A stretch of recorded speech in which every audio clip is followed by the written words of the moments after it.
Distinguished panelists, welcome to today's session of the NBA-ICLE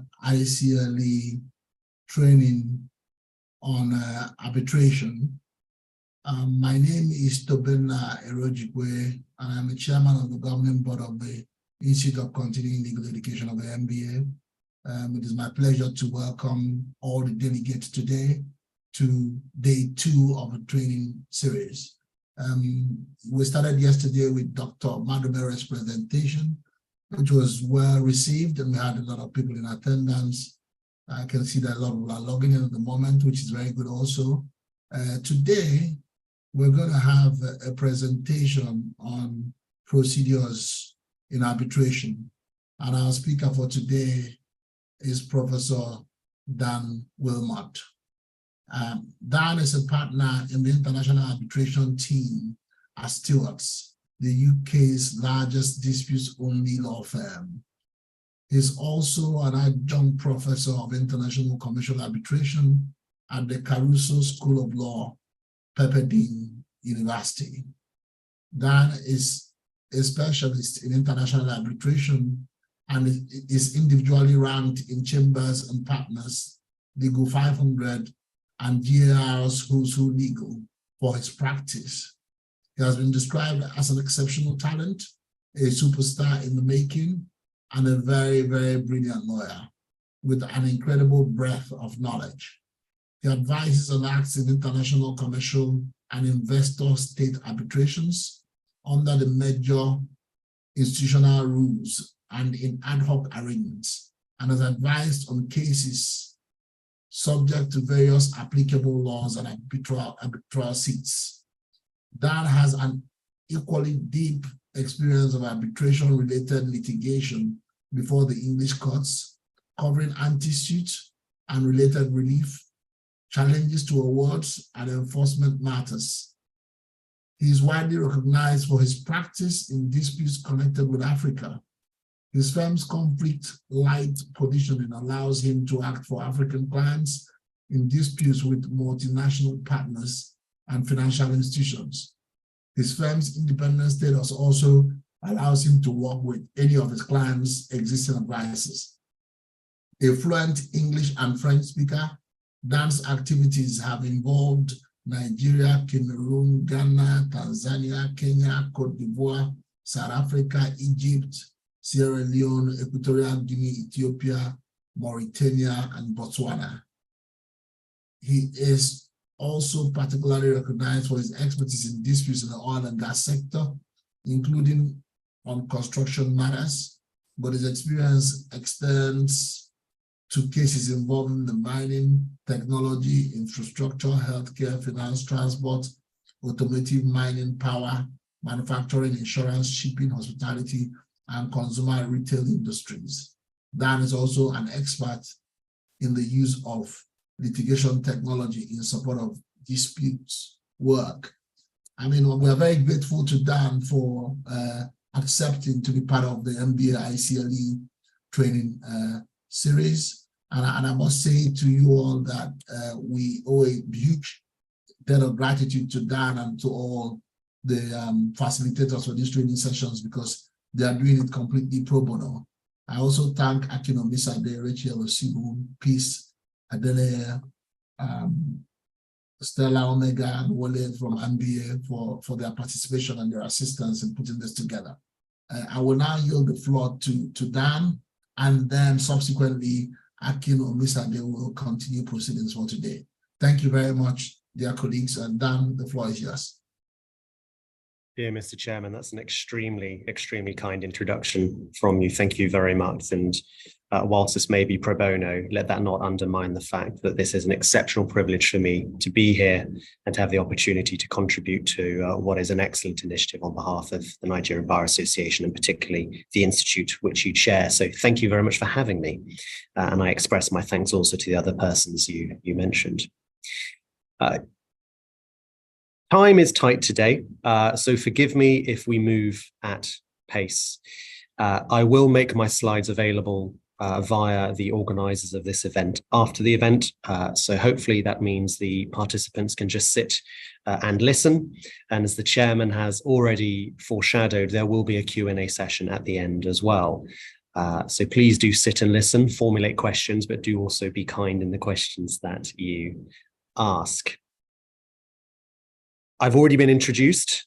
This slide really is for my mother, so she can see that that I exist and that my face is there. So I'll move on very, very briefly indeed. But I think the point I would say is that in addition to being a practitioner, I do also teach international commercial arbitration. So someone somewhere seems to think I know a thing or two about what I'm going to talk about today, and I hope you will agree at the end of today's session also. So what are we covering today? Some of these terms will become clearer as we go through the presentation. But I've been asked broadly to talk about arbitral procedure. And I think it would be wrong of me simply to dive in to what an arbitral procedure looks like. Why do I say that? Well, arbitration has many virtues. It is a product of consent between parties. And one of the greatest virtues that is often spoken about in the context of arbitration is its flexibility. And the reality, therefore, is that arbitral procedure can vary greatly, depending on the will of the parties, depending on the discretion of the tribunal, depending on the nature of the dispute. Why do I say this? Well, because arbitral procedure, therefore, is not inevitable. And I think often parties stumble into the mistake of just diving right into an arbitration and running through the stages with a view on the overall outcome. And actually, my thesis and how I train my students and indeed my team at Stewart's is to always start from basic principles with everything that you do, because those principles may well inform how you advocate for a particular procedure to be adopted, how you believe your client's strategy might best be served by adopting a particular procedural mechanism or not. So in addition to covering typical procedures in arbitration today, I'm actually going to take you a little bit back to some starting principles, by which I mean when one is presented with an arbitral dispute, where do you start? What are the first things you ought to be thinking about before then diving into procedural concerns? So that's where we will start today. We will examine what I call the arbitration layer cake, which I promise you sounds a lot more exciting than in fact it is. But, you know, we are lawyers. We try to add a bit of excitement to what we do in practice. We then move on to actually analyzing an arbitration agreement, which of course is the foundation of every arbitration. We will touch briefly on selecting the players in an arbitration, which counsel are best placed to serve, how does one choose an appropriate tribunal for a particular dispute? And then we will touch on the typical procedures in international commercial arbitration and follow up with a Q&A. I've been asked to keep today to about 80 minutes. I hope that will be more painful for me than it will be for you to listen. And then I want to ensure we have sufficient time for the Q&A at the end. So as I say, if I do skip through certain slides very quickly, please don't worry, I will share the slides at the end of the session. But some introductory remarks. Today, I will focus on international commercial arbitration, institutional and ad hoc. That is distinct from investment treaty arbitration and indeed in certain circumstances, domestic arbitration. Notwithstanding some of the limitations I've mentioned, this is an extremely broad topic. Some of the issues I'm covering today, I would normally teach across classes lasting about 16 hours in length at Pepperdine University, and we have 80 minutes, so you will appreciate time is not with us. And of course, there are differing levels of audience experience. So I'm intentionally going to touch on issues in introductory and overview fashion. But as I say, the slides will be with you, and indeed, my contact details are provided on the final slide should you have any further questions. I'd be happy to answer them. So here's what I hope you will take away from today. In brief, an understanding of how to start the process of analyzing the legal issues for the purposes of running an arbitration, then moving into some of the strategies for selecting the players in an arbitration, and lastly, an appreciation for the typical arbitral procedures and some of their pros and cons. So let us start from the beginning, the arbitration layer cake. What is it and what do I mean by it? Well, hopefully you will be able to see the following animations. Please do shout if for some reason they are not coming up. But let us run through a typical dispute. You have party A and you have party B. And party A enters into or has a dispute with party B. One discovers that that dispute is covered by an arbitration agreement, which has been entered into between the parties. For example, the dispute might be contractual in nature, and the host contract in question contains a clause that is a valid and binding arbitration agreement. So if that is the basis for the arbitration, one might think, well, that's it. I have an arbitration agreement. It's legal and binding. There we are. Let's go forward. But I would suggest that that is too narrow a view. Why do I say this? Well, that arbitration agreement may in and of itself prescribe the application of institutional rules, for example, the ICC rules. Well, if that's the case, then the scope of your arbitration is not just defined by the arbitration agreement between parties A and B, it also then is impacted by the rules that the parties have agreed to. Moreover, all arbitration agreements ought to, as a matter of best practice, specify an arbitral seat. That seat, once specified, will trigger the jurisdiction of the court of the seat and indeed the domestic arbitration law. So if the seat were in Nigeria, that would be invoking your new Arbitration and Mediation Act 2023. And so that adds a further layer of potential legal issues, regulatory issues, procedural issues that one must factor when assessing what the scope of arbitration is, what its limitations and what its powers are. To that, we may add soft law. What do I mean by soft law? Well, soft law instruments are not conventions, they are not legal statutory instruments, they are simply guidelines which parties may agree to apply to assist them to run an arbitration efficiently.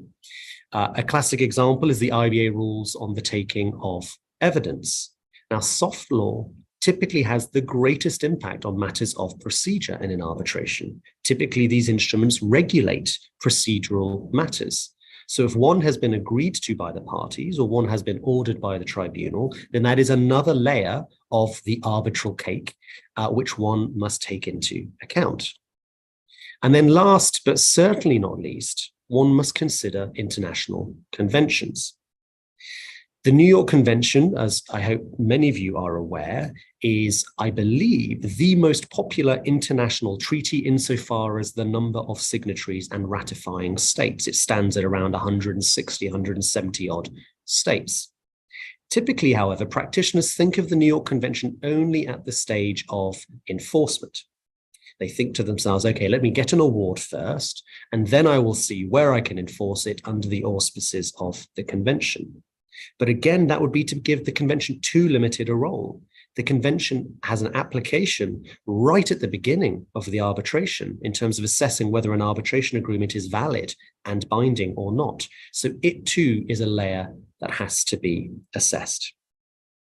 So the simple point I make is that for every step that a party takes in arbitration, whether that is before a dispute is commenced and one is analyzing the scope and binding nature of the arbitration agreement, right through the process to questions of recognition and enforcement, one must go back to the layer cake. One must assess what are the appropriate layers and which of them apply to this particular issue. Sometimes only one will apply. Sometimes many, if not all, of the layers will apply. And so it is important that one considers these issues at every juncture. Now, there may be many other layers. I've only given the classic layers in the cake, but as I've listed here, there may be many, many other layers indeed. Some legal, as in potentially applicable laws, sometimes softer factors. For example, the legal traditions or experiences of the tribunal members or ethical rules which bind counsel. Those are all sources of potential powers, limitations, duties, and so forth, which one needs to factor. So if you take one thing away from today, it is, as I've put it on the slide. In arbitration for every issue, legal, procedural, ethical, consider which layers of the cake are triggered. Start from first principles every time. Otherwise, you risk missing a relevant layer and consideration. And I can tell you from experience those lawyers who go back to first principles every time are within the top 5–10% of practitioners in terms of their success, identifying the issues, and ultimately obtaining a good outcome for their client. So, having set the context, how does one then analyze an arbitration agreement? There are many ways one needs to look at it. I'm going to give you an overview of some of the key questions that one needs to ask themselves. And they are broadly listed on this slide. And let us go through them now. First of all, there is the nature of the arbitration agreement in question. Broadly, they fall into two categories. An arbitration clause that is within a host contract, a clause which is included at the point of negotiating the contract and is intended to capture any future disputes that may arise out of the contractual relationship between the parties. And as I say on this slide, typically those clauses are short and they are drafted widely simply because at the point of contracting, the parties don't know what disputes may arise in the future. And so they seek to draft a clause that is as broad as possible in order to capture those disputes in the future. The alternative, and I must say less common category of arbitration agreement, is a submission agreement. This is where a dispute has already arisen and the parties agree that in respect of that dispute, they would like to refer it for final determination by way of arbitration. In that scenario, a submission agreement typically is longer because it can be tailored to the particular arbitrational dispute in question. And as I say on this slide, typically, therefore, it contains much more detail, and often that submission agreement will include procedural matters. So as a starting point, identify what type of arbitration agreement you are working with. The next question, which is a fundamental question, is what laws apply, and in particular, what law applies to the arbitration agreement itself. Now, for many years, many jurisdictions have operated on the assumption that the governing law of the contract is also the law that applies to the arbitration agreement. Why? Because the governing law of the contract applies to each clause within the four walls of the contract. The arbitration agreement is one of those clauses. And so therefore, as a matter of logic, it stands to reason that the same governing law ought to apply. However, that is not always the case. So where parties have not expressly stated which law is to apply specifically to the arbitration agreement, it is arguably uncertain. And as I've put on this slide, typically there are three possible options for which what law might apply. It might be the law of the seat, which is designated within the arbitration agreement. It might be the governing law of the host contract, as I just alluded to a little earlier, or indeed it might be some other law with some close connection to the parties or the dispute in question. Now, different jurisdictions take a different approach. English law, for example, views the matter as a question of contractual construction. They will construe the arbitration agreement to determine whether the parties made an express choice. Normally, it's quite easy to see if an express choice has been made or not. If not, English law now, after the case of Enker and Chubb, applies a strong presumption that the law of the contract will be the law applicable to the arbitration agreement. Swedish law takes a very different approach. It goes with the law of the seat, where no express choice has been made. Swiss law, as you can see, in fact, gives parties multiple options, and that reflects the pro-arbitration policy. And indeed, French law goes down a more nuanced and perhaps altogether different approach, where it looks to the intention of the parties, not by reference to any particular domestic jurisdictional conflict of law rules at all. Why is this important? Because questions of the validity, of the legality, of the scope of the arbitration agreement, which may all have jurisdictional and procedural impacts down the line, are questions of the law of the arbitration agreement itself. So you have to determine it. Once you have determined that law, one can then turn to the following questions. Is your arbitration agreement legal? i.e., does the law that apply recognize it as a binding and enforceable arbitration agreement? If it doesn't, it is arguably unenforceable, and so you may well not have jurisdiction to take the dispute to arbitration. Is the principle of separability recognized in the particular jurisdiction, i.e., if the host contract is found to be void, does the arbitration agreement which sits within it nonetheless survive, or does that also become voided along with the host contract? Are there unusual features of the arbitration agreement? For example, unilateral or one-sided arbitration agreements which allow one party to trigger the arbitral jurisdiction but not the other are not always lawful. In Germany, for example, under German law, a one-sided arbitration agreement is unlawful and will be held to be not binding. The same questions of legality bite on the issue of arbitrability. Broadly speaking, arbitrability is whether, as a matter of the applicable law of the forum in question, the matter is capable of resolution by arbitration. These are questions of public policy, and in many jurisdictions, issues of a criminal nature, a taxation nature, for example, are not capable of being referred to arbitration, even if there is an arbitration agreement between the parties. Next, you have questions of validity. And here is where the New York Convention in particular has a lot to say.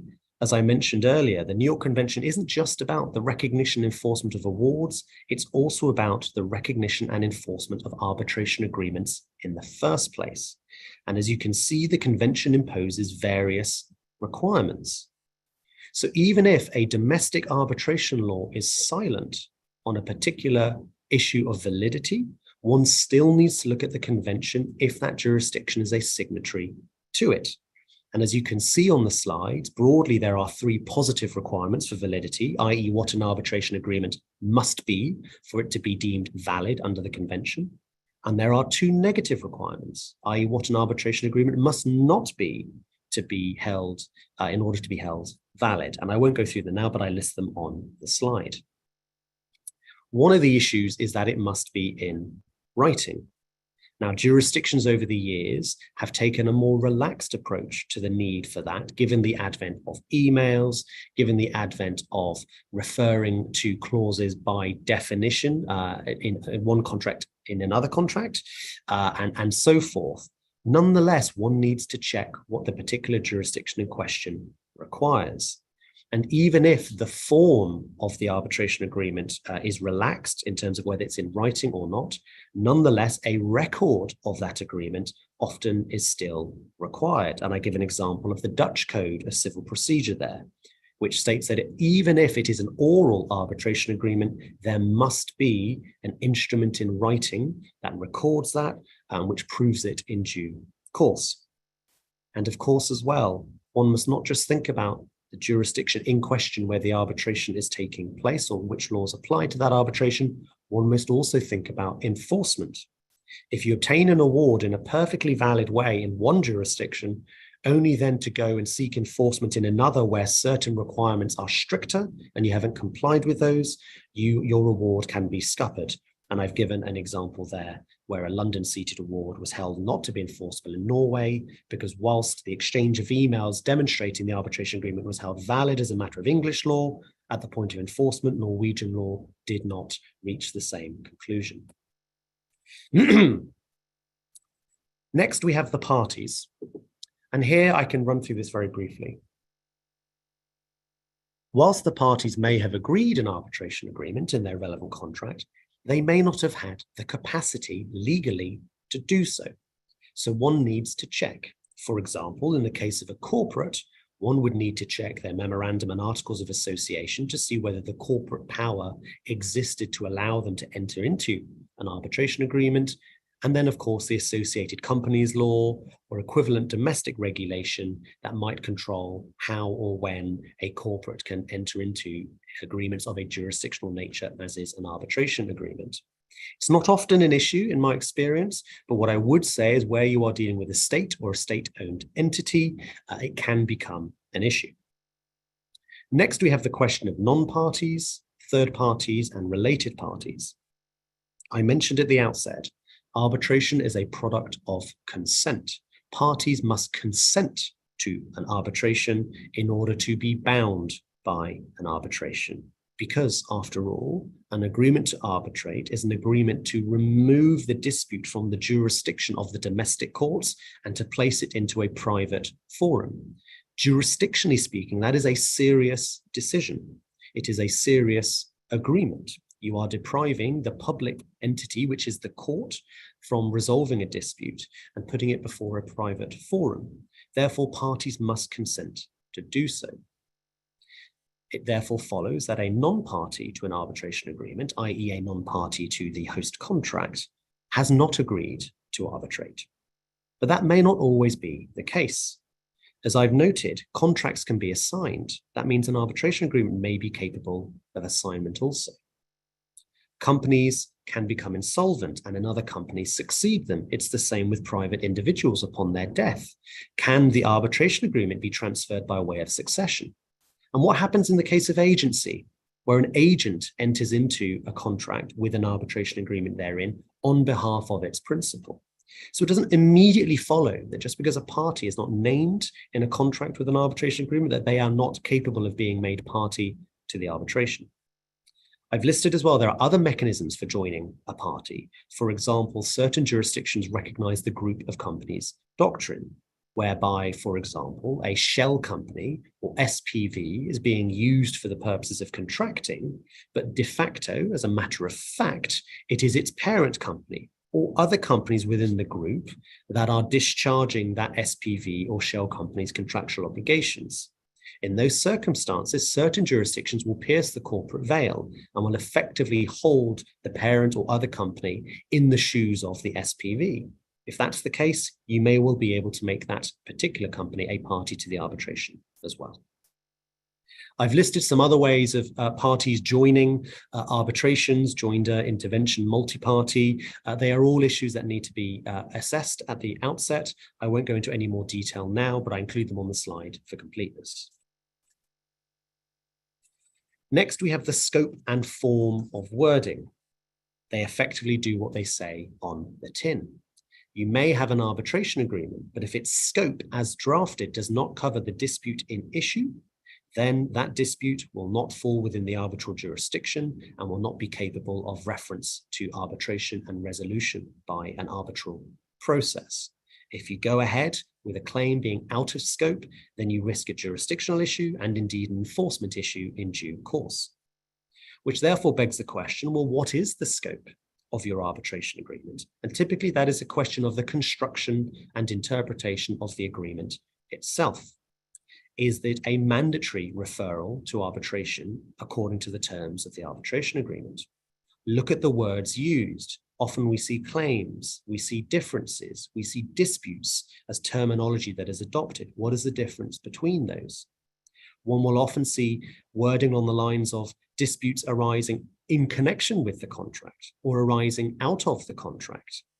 Where would a tortious claim sit within that framework? Is a tortious claim one that arises in connection with the contract? Is it one that arises out of the contract? Is it one that arises in relation to the contract? One can see how these, what might be seemingly innocuous differences in terms, can be very important when it comes to the scope. And then as I've put on the final two bullet points, one must also assess the attitude of the jurisdiction in question. To take my jurisdiction, England and Wales, the Fiona Trust decision of what was then the UK House of Lords made it clear that in cases of ambiguity, i.e. whether a claim fell within the scope of the arbitration agreement or not, the courts would tend to presume that it did fall within scope because they presume that the parties, by including an arbitration agreement, intended that all disputes conceivable within the four walls of the contract or connected thereto would want to be resolved in one place, i.e. the arbitral forum. But not every jurisdiction takes that approach. Next, you look to the remaining elements of an arbitration agreement. I've listed them there. But an arbitration agreement isn't just an agreement to arbitrate. It will often specify other aspects which are relevant. For example, the number of arbitrators. Do institutional rules apply? What language ought the arbitration be conducted in? Is there a multi-tier process, i.e. the parties are required to negotiate first, are then required to mediate before being entitled to refer the dispute to arbitration? These are some examples, and I've listed many others, all of which need to be understood and assessed because they may have a procedural impact in due course. Finally, going back to the layer cake analysis, Everything I've been speaking about pays reference to the arbitration agreement itself, which is the core part, the foundation of the layer cake. But one needs to see what other layers may have an application. For example, if one is in an ad hoc arbitration seated within the jurisdiction of Nigeria, your new Arbitration and Mediation Act at Schedule 1 prescribes rules that are to apply to that ad hoc arbitration. So those rules may well determine, may well impact, may well indeed answer some of the issues that we have been addressing. And indeed, those rules may be mandatory and so may override any conclusion you otherwise reach from simply interpreting and construing the arbitration agreement in question. So as I say, one cannot look at these issues through a vacuum. One must always go back to first principles. And I hope that this illustrates why that is the case.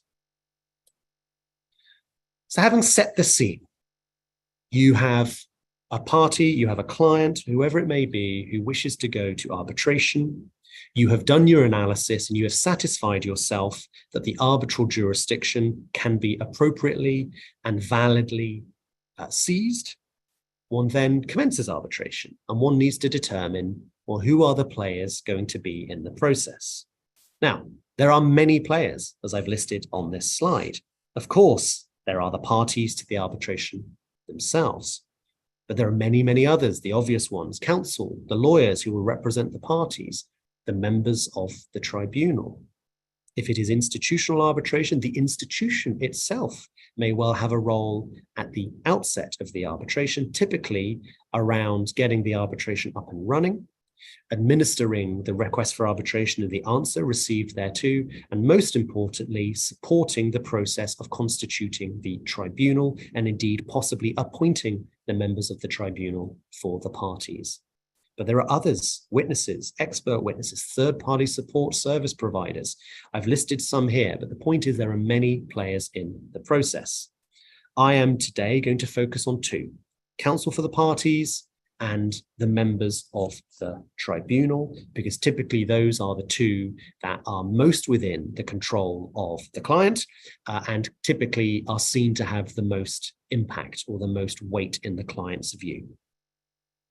So let us talk about the selection of counsel. Really, the question is, what is important to the client? What do they want in their counsel? But if one drills down into that question, it's actually a very sophisticated question and a difficult one to answer. And I've included certain features that a client may be prioritizing. I would suggest that an arbitration lawyer experienced in arbitration law, which I use as a catch-all term for all of the various applicable laws that might apply in the way that I've just explored, I would suggest that is absolutely fundamental. As I hope I've illustrated, arbitration is similar to litigation insofar as it is a dispute resolution process. And indeed, there may be various procedural steps that are common between a court process and an arbitration process. But the fundamental analysis that one goes through, the potential transnational and multiple laws that apply, can be very, very different to a litigation process. So you need someone who is experienced in arbitration, which is why, of course, all of you are attending today, and I applaud you for that. Many will often say litigation is the same as arbitration. I would suggest respectfully, of course, that is an extremely misguided view. I've listed some other factors going down that I think it's important for a counsel to bear, at least a client to consider. And you might fairly ask me, well, which of those are really important? Which of those are the most important? Which of those can we dispense with? And I would say none of them. I would say all of them are important. And so due credit and due weight must be given to all of them. Now, my final 2 points, I think, draw out a trend that we are seeing in the practice of arbitration, which is co-counseling. Why do I say that? Because in reality, no one lawyer is often going to satisfy all of these particular aspects that I believe are required of good counsel selection. The wonderful thing about co-counseling is that you can bring 2 or 3 lawyers together who may have strengths in these areas and who, when they complement each other, are greater than the sum of their parts. It happens to be something my team does a lot of. As an independent, conflict-free law firm based in the UK only, we very, very often co-counsel. Indeed, we want to co-counsel.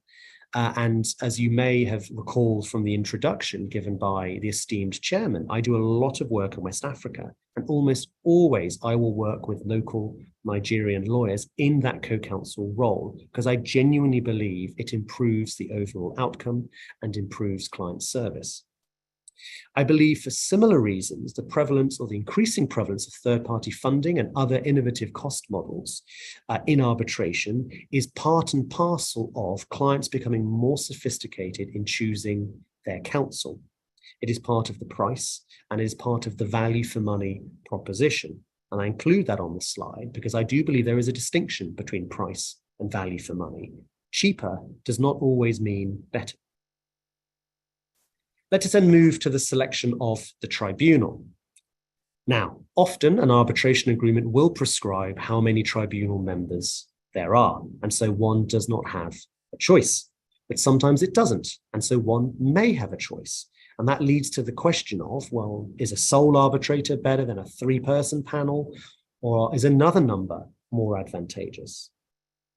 Sole arbitrators are often the default position where the parties have not agreed in advance how many arbitrators are to be impaneled in a particular tribunal. And I note that that is the default position under the new Nigerian Arbitration Act, where the parties have not agreed, a sole arbitrator will be appointed. I believe that's section 6, subsection 2. Sole arbitrator has the advantage of speed and economy, possibly on fees, although it depends on the model of how fees will be paid. But the difficulties with the sole arbitrator is that it may be difficult for the parties to agree on a sole arbitrator, leaving it to a third party to appoint that individual, who may then appoint someone who is not suitable or appropriate for the dispute at hand. Similarly, a sole arbitrator increases the risk of what one might term a rogue award. Forgive me, you only have the benefit of one brain on that tribunal. In a 3-person arbitration, that is, I would suggest now, the more modern preference, in particularly in international commercial arbitration, save where the value of the dispute is low, and so the additional cost of a 3-person tribunal over a 1-person tribunal is not justified. What are the advantages of a 3-person tribunal? Well, first of all, a party can nominate typically at least one of the 3 members. That aligns nicely with the concept of party autonomy in arbitration. It allows the client to feel that they have a hand in the dispensation of justice, and not only will justice be done, it will be seen to be done. 3 people ensures a balanced debate across the tribunal ahead of the findings in the award, and it typically tends to smoothen out the edges of the extreme views that might otherwise come to the fore.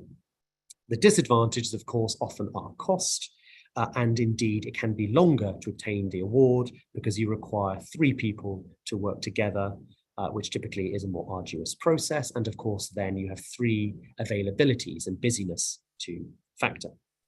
Now, there are certain trades that adopt different models of arbitrators. For example, in maritime arbitration, particularly under the rules of the London Maritime Arbitration Association, you may often have a tribunal of 2 persons. I would suggest where a party has a choice to always adopt a panel or an arbitral tribunal with an uneven number of members. That way you avoid the risk of an award where you have 2 opposing views and no majority, and so therefore the award is left practically inoperable. So what does one need to look for in a tribunal?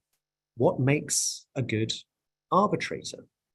Well, first of all, the arbitration agreement itself, or indeed the host contract, may impose restrictions. I have seen many arbitration agreements that require the parties to appoint, for example, a senior lawyer at the Nigerian bar with at least 15 years experience in commercial disputes. So that is a restriction which binds the hands of the parties. Similarly, any institutional rules which are agreed to apply, or indeed any applicable laws, particularly the law of the seat, may themselves have restrictions, often on issues of nationality, that no member of the tribunal, or particularly the chair in a three-person arbitral tribunal, can have the same nationality as any of the disputing parties. That is a consequence of a wish to avoid a perception of non-independence. Excuse me. But there are many other factors. Obviously, the professional qualifications, the legal culture. A debate that we often have in my jurisdiction is, do we want an arbitrator who used to practice as a judge? In certain cases, that is preferable. In other cases, it may not be.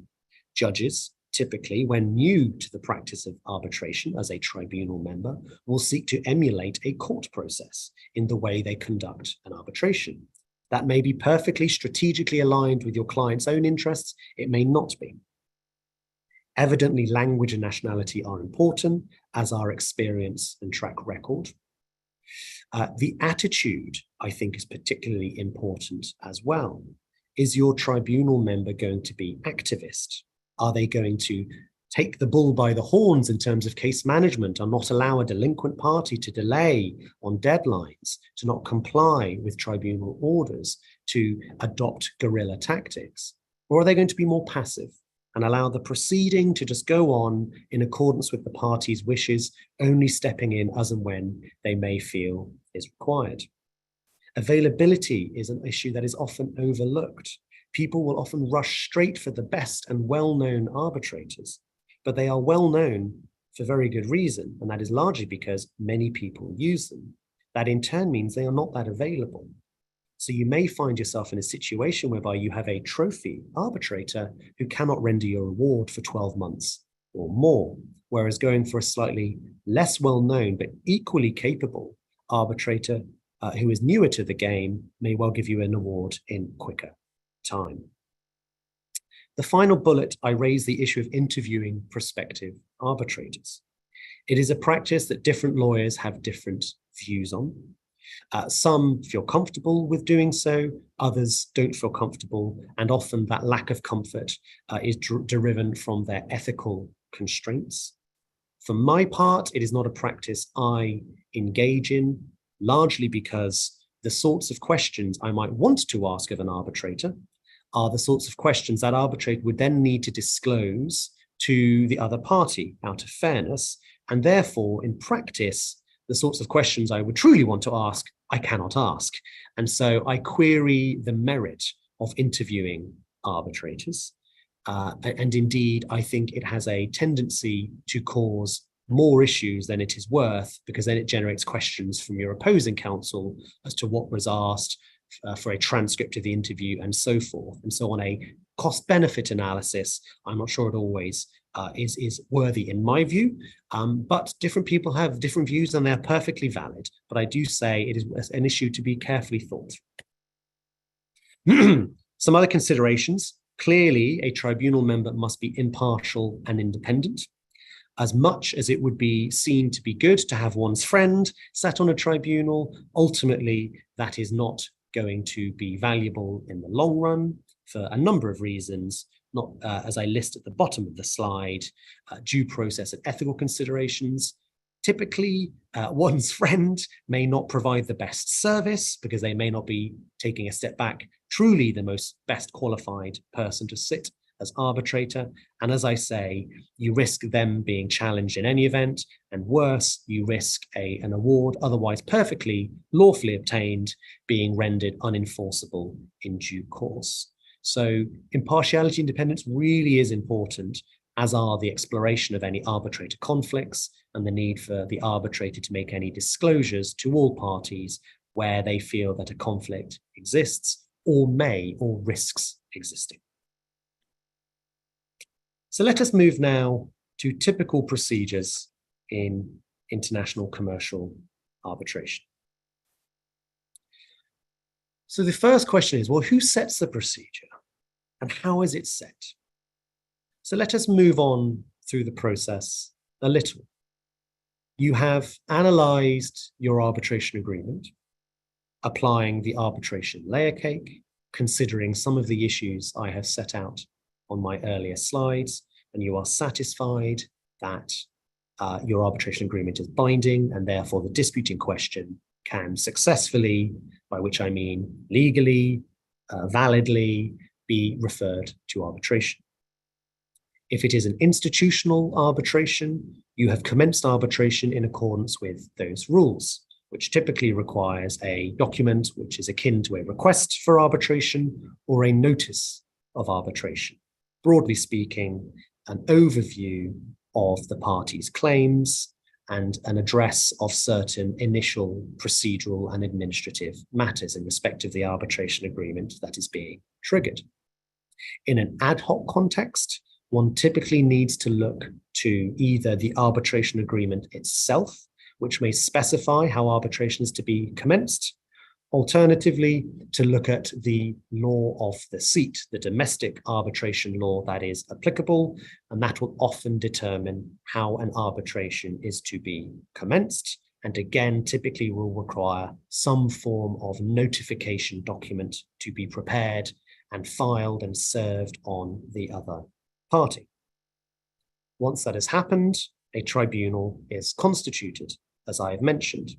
In an institutional setting, often the institution will support that process. And as I say, depending on the agreed mechanism for the appointment of tribunal members, the institution may indeed, in fact, appoint the tribunal itself. In an ad hoc setting, again, one needs to look to the arbitration agreement and also to the law of the seat, which either individually or together may well specify how tribunal members are to be appointed, and on occasion, the court of the seat will have a role in that appointment process. And so, as I say at the top of this slide, once an arbitration has been successfully commenced, and once the tribunal has successfully been constituted, one then needs to turn to the procedure, by which I mean, how is this arbitration going to unfold? And typically that question is assessed, explored, and ultimately determined by the tribunal itself. I have worked under a number of institutional rules. I have worked with a number of domestic arbitration laws, not just the Nigerian law, the predecessor in 1988, and my own law, the English Arbitration Act in 1996, but many others in Switzerland and the Netherlands and Germany and so forth. Almost all of them adopt the same approach when it comes to procedure, which is to say it is a matter for the tribunal. And so the tribunal is typically afforded a very wide discretion on such matters. Now, the party agreement, the arbitration agreement itself, the applicable institutional rules, the law of the seat are sources of procedural powers, and they may apply limitations, but the starting point typically is that the tribunal will have a very wide discretion. But as I say at the foot of this slide, that discretion is rarely unfettered. The tribunal cannot simply do what it wants to do. One has to ask the following questions on the slide. What is the scope of the tribunal's powers? What duties is it under when exercising such powers, noting that such duties may in fact limit the exercise of such powers? And then what other limitations might be applied under other sources of procedural prescription? And again, I refer you back to the arbitration layer cake. For example, do any soft law instruments which the parties have agreed ought to be applied act as a fetter on what the tribunal can exercise, how the tribunal can exercise its powers? The domestic arbitral law may itself impose duties of fairness, of impartiality on the exercise of the tribunal, of its powers, when setting ultimately the procedure for the dispute. So let's examine some of those now. And I'm going to do so by reference to your new Arbitration and Mediation Act, which I think came into effect only a couple of months ago in May. So the first limitation, or the first prescription, I should say, is one which derives from party autonomy. Parties in their arbitration agreement itself may well circumscribe what the tribunal can and cannot do on matters of procedure within the arbitration agreement, or by reference, by which I mean if they have agreed to apply certain institutional rules, then those rules effectively represent the parties' agreement, and any similar limitations under those rules must be abided by the tribunal. Excuse me, I'm just pouring myself a glass of water. Subject to that point and any other sources of procedural limitation, tribunal powers, as I've alluded to, typically are broad. And I'll give you a moment just to read what Section 31 of the Nigerian Arbitration Mediation Act 2023 now says.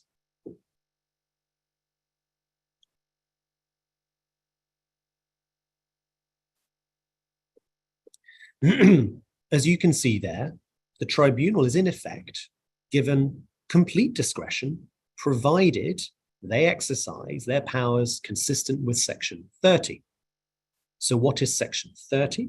Well, that is reproduced just below, and I will allow you to read that as well.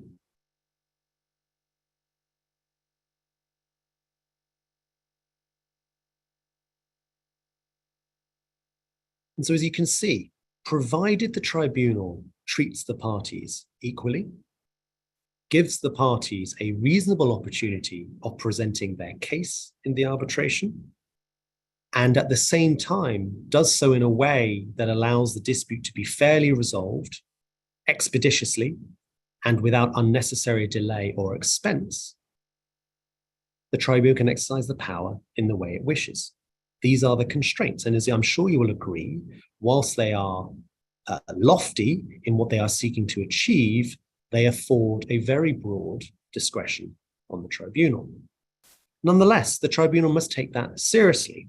As you can see at the foot of the slide, under Article 5, subsection 1, subsection D of the New York Convention, if a tribunal does not follow a procedure prescribed by party agreement or otherwise in accordance with the law of the seat, and obviously in a Nigerian seated arbitration, sections 30 and 31 would be part of the law of the seat, then the award can be refused when it comes to enforcement. So what are these rules or powers, I should say, that a tribunal typically exercises? Well, the first and obvious one is to establish the arbitral procedure. What stages is the arbitration going to go through? When are those stages going to be timed, and in what order are they going to be run? And how, in what format, are the parties' submissions going to be expected? And you can see that the very broad discretion I've referred to previously can result in some very, very wide divergences in the structuring of the arbitral procedure on stages, timing, or otherwise, because all of those divergent approaches could nonetheless satisfy, to take Nigeria as an example, the Section 30 duties to ensure that every party has a fair opportunity to present their case and that they are treated equally, and that the arbitration is run expeditiously. None of those features necessarily impact how the arbitral procedure is going to be staged and in what way the parties are going to be allowed to present their case and at what times. I've included underneath the first bullet point a number of others, which are other powers that the tribunal may have, many of which have a procedural impact. There are plenty of others, of course. These are just this is just an illustrative list. But the point being, as you can see, the tribunal can really have quite an impact on the experience that a party has in running through the arbitral process. So, when is the procedure set? Now, unfortunately, this is perhaps a how should I put it? The worst kept secret, because the answer is in fact on the slide. And as you can see, the procedure typically is set at the first case management conference, sometimes called the first preliminary meeting or the preliminary hearing. And so running through this process, you can see, as we've previously alluded to, a dispute arises. What pre-arbitral steps might need to be undertaken? That could, in a multi-tier process, require the parties first to negotiate, require them potentially to mediate before the arbitral jurisdiction can be validly seized. As part of that process, one will be assessing all of the questions I mentioned previously about the validity, about the legality, about the scope of the arbitration agreement. One then commences arbitration, one then constitutes the tribunal, and then typically one gets to the case management conference, as I say. So what happens at the case management conference or preliminary meeting, as I say? Well, amongst other things, the procedure for the arbitration will be set, often in discussion with parties. Typically, the parties will be encouraged by the tribunal to agree the procedural timetable in advance, as such that when the case management conference comes around, only those areas of disagreement between the parties need to be considered and resolved by the tribunal. Sometimes the tribunal will take a more activist approach, and it will come to the case management conference with its own views as to what the procedure ought to be, and will then relay those to the parties and invite the parties at the case management conference to comment or to advocate on the points or otherwise. Now, I've listed on this slide the various sorts of issues that can be addressed potentially at a case management conference. Taking the first, if the parties are disagreed as to what the scope, for example, of the arbitration agreement is, what law applies to it, often a tribunal might decide to resolve those preliminary issues at the case management conference itself, or at least hear submissions on them and determine them shortly after the case management conference. At that conference, typically any challenges a party wants to make, for example, of a jurisdictional nature, or perhaps against an arbitrator, they will be notified so that they can then be factored into the subsequent arbitral procedure. Issues of consolidation and joinder, i.e. wishing to consolidate two arbitral processes, wishing to join a third party, may well be raised at this, what is in effect the first hearing before the tribunal. Whether any interim measures are required will often be raised at this meeting, together with preliminary issues. For example, if there is an issue of contractual construction, which may have a bearing on questions of liability. I've just noted, Mr. Chairman and Mr. Amasada, the recording has stopped. Do you want me to pause to resolve that? Yes, please. Please let me know when I continue. I think you should pause and then we will get the recording restarted. That'll give you some time to have a sip of water. You've been speaking so well. That's very kind of you. I trust I'm not speaking too fast. No, and it's been very enjoyable and very knowledgeable. So we'll get the IT department to restart the recording. No problem. You can go ahead, sir. Oh, we've been given the go-ahead, Daniel. Thank you. Very, very good. No, thank you. I was just talking about, there we are. I was just talking about preliminary issues, where an issue of a contractual interpretation nature, to give one example, might have a consequent bearing on subsequent questions of liability and quantum. It would normally make sense for that issue to be determined first. Why do I say that? Because it will then impact the scope, potentially, of what the parties need to make submissions on in due course. Indeed, if one party loses a preliminary issue, it might change their view on the merits of their case altogether, and it might prompt a settlement.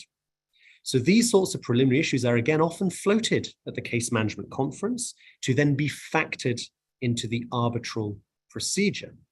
Because of course, one must not forget, whilst the tribunal has a very broad discretion, it has a duty to ensure that the arbitral procedure is expeditious, is proportionate, does not result in undue delay and cost. And so adopting a procedure that is tailored to the particular issues in dispute and which might promote a quicker resolution would align with those duties, and so the tribunal must take it seriously. Other matters that may be raised, issues of confidentiality. Arbitration is confidential at its core, but often the scope of the parties' duties of confidentiality is ill-defined. And where there are particular issues of confidentiality or sensitivities, they often are raised. The scope of disclosure that might happen in due course often is raised at the case management conference as well. Inevitably, there is a disclosure phase in most large international commercial arbitrations. Its existence within the timetable is often not a surprise, but its scope and how the parties are going to conduct it, and importantly, how the parties are going to preserve electronic data, emails, documents, and so forth from being deleted when the disclosure phase comes around, often are issues that are raised and discussed and a format or mechanisms agreed between the parties at this early stage. Rules of privilege may apply. It is one of the great lacunas, I believe, in the practice of international arbitration that there is no soft law instrument that regulates the question of which law of privilege applies. If you have a party that comes from, say, Germany, and another party that comes from, to give an example, Nigeria, they will each have a legitimate expectation that the rules of legal privilege in their jurisdiction ought to apply. Why? Because they often have been emailing their lawyers for months in advance of the arbitration on very sensitive matters, assuming that those documents, those emails, will never be capable of disclosure. And yet if the tribunal applies a different law of privilege to the proceedings, they could suddenly find those emails disclosable. So the issues of privilege often are raised as well at a case management conference stage, because which law of privilege should apply in any particular arbitration is a question that there is no trend, I should say. There is no guidance often in the practice which shows which way a tribunal might think and answer that question. Need for site inspections. This often is raised as well, particularly in a construction dispute where one needs to go and see the very thing that is said to have been constructed or not. And then moving to the right-hand side of the column on my slide, issues of bifurcation or trifurcation. What do I mean by trifurcation? Well, you may well, and I note actually there is a spelling mistake there. My apologies. It should be trifurcation, not trifurcation. Trifurcation can arise where you might have a preliminary issue. Then you have a phase of liability, and then you have a phase of quantum. You then, of course, move to the principle of timetabling itself. How is the arbitration procedure, going to be staged? Who goes first? What is that first step? By when are submissions going to be due? What format are those submissions going to take? Typically, in international commercial arbitration, one talks of the memorial approach or the pleading approach. Will there need to be expert evidence or fact witness evidence? If so, what is the scope going to be to ensure that both parties are providing evidence of a similar scope and you don't risk ships passing in the night? If you are to go in an expert process, will you have joint expert meetings? Will there be pre or post hearing briefs? Essentially, skeleton arguments before the hearing. Sometimes these are questions which are delayed to a later case management conference. Often there is a case management conference before the hearing itself. It's called the pre-hearing conference or the pre-hearing meeting. But sometimes the discussion is started at this initial stage. Moving on a little, presentation of evidence. In an increasingly digitized world where evidence is only increasing in volume, when one thinks about text messages, WhatsApps, instant messages, emails, calendar invites, documents. We are creating every day more and more electronic data. How that data is collected, is analyzed, and is presented as part of a party's case is now a question that is very important to address up front. How is technology going to be used to manage that process and not to burden the parties, not to bury the tribunal, quite frankly? Where foreign language is involved, how are translations going to be adopted? And at the hearing itself, how is all of this wealth of submission and evidence going to be condensed and synthesized into a way that can be presented swiftly in what is often a hearing of only a few days or more? These are all questions which the initial case management conference will address. Now, I mentioned one of the issues that will be addressed is the procedure, and here is a typical commercial arbitration procedure. So the tribunal is constituted, and then one will have a case management conference of the sort I have just described. If there are preliminary issues to be determined, often the timetable will be reflected to hear submissions on those issues and potentially determine them before any other issues in dispute between the parties are then addressed. Once one moves into the substance, the meat of the dispute, typically submissions will be made by the parties. And as I note, one can adopt either a memorial approach or a pleading approach. And I will come shortly onto the differences between those and how they can impact the procedural timetable.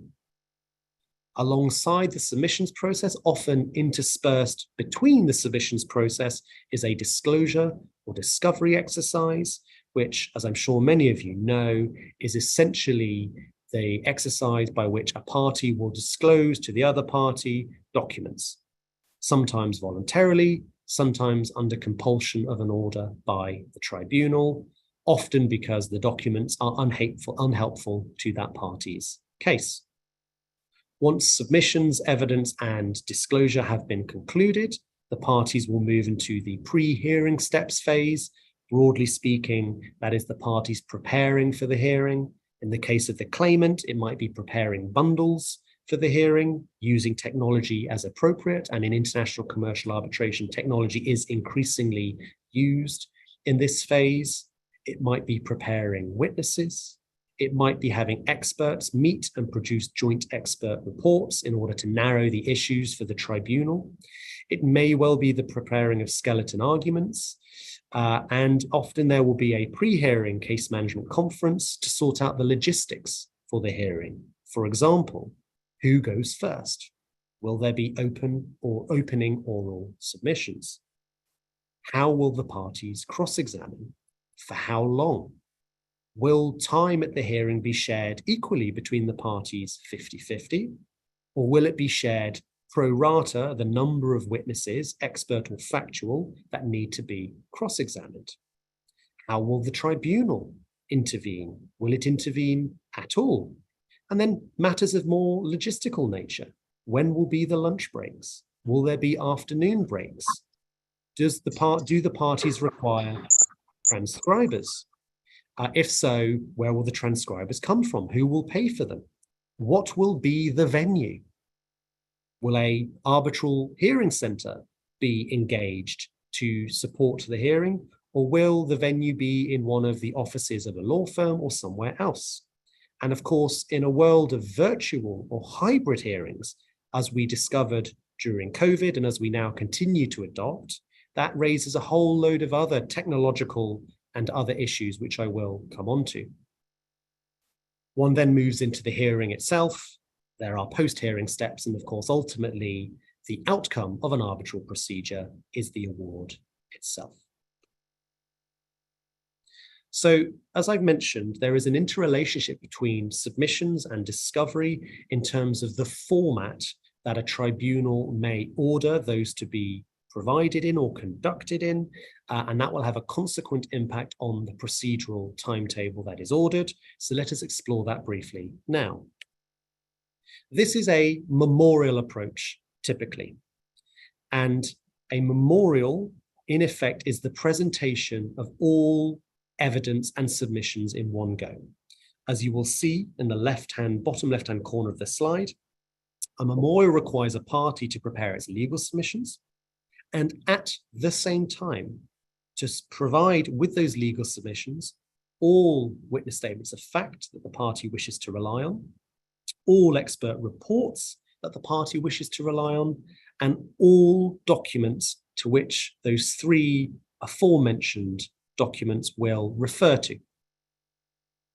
So it is in effect the entirety of the case prepared together, interrelated. The legal submissions will refer to the witness statements, to the expert reports, to the documents as a neatly tidy package which represents the entirety of the party's case.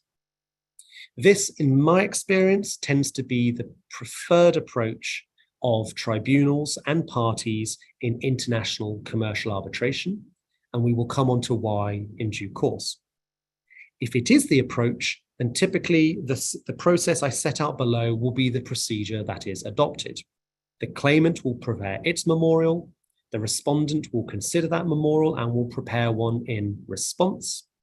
The parties will then go through a disclosure phase whereby they make requests of each other.